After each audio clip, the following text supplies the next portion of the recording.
Let's take a closer look at this single drop of pond water. I see some fascinating microscopic life here. I can spot a tiny elongated organism, probably a type of protozoan gliding by.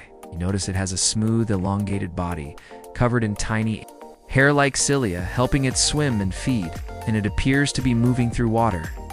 The distinct shape hints that this might be a paramecium.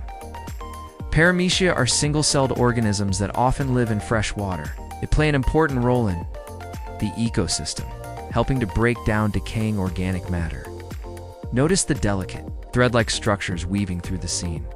Some could be strands of algae or cyanobacteria, silently growing in the background. Watch closely, more paramecia swim in and out of view, zigzagging between fragments of matter. There are also geometric shapes like tiny boxes and circles. These are likely diatoms, microscopic algae with silica shells that sparkle under light. It is amazing how much life exists at this microscopic level.